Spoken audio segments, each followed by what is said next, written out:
Consider the following: a country at crossroads, immersed in partisan politics, facing difficult decisions and a deep economic crisis and looking for answers.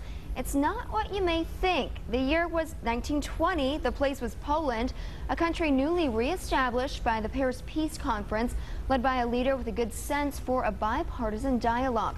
And this mostly unknown period of time in European history may prove beneficial in our current political climate. At least that's what one American author thinks. Peter Hetherington is here today to tell us more about those events of 100 years ago in his new book. Now, tell us a little bit about this book and what inspired you to write this. Well, as a non-Pole, I sort of stumbled upon Piłsudski in Poland. I was surprised to learn that Poland was at one time one of the most prosperous and progressive states in the world, actually for centuries, and that at its base is a story about the struggle for freedom. I was surprised, therefore, that this story was so unknown and distorted, particularly by Americans. People in Poland know all about Piłsudski, but I decided, somewhat innocently, that I would write a biography about him so that Americans could know this story.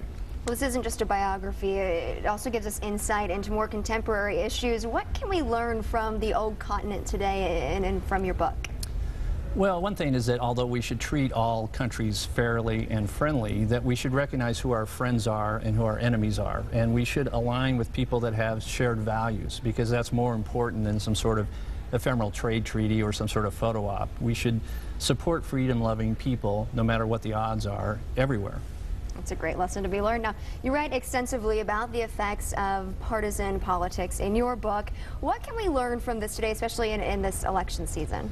Well, Piłsudski started the country as he could have formed any sort of government, and he selected a parliamentary republic. But he found that it sort of devolved into this partisan political morass, and he decided that he was going to eliminate partisanship. He did this by, he became head of state. He decided that he was not going to become a member of a political party.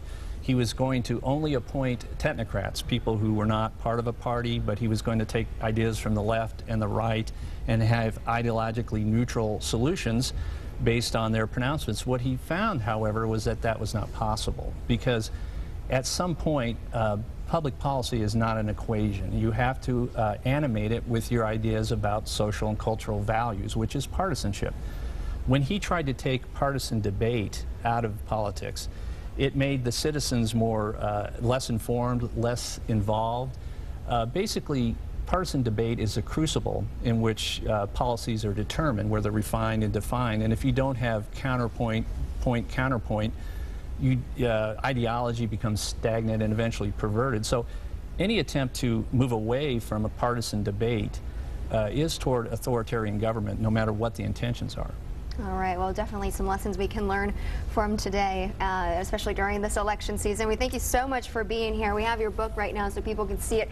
The second edition of Unvanquished is now available at your local bookstore. As always, you can read more about it on our website, WCPR.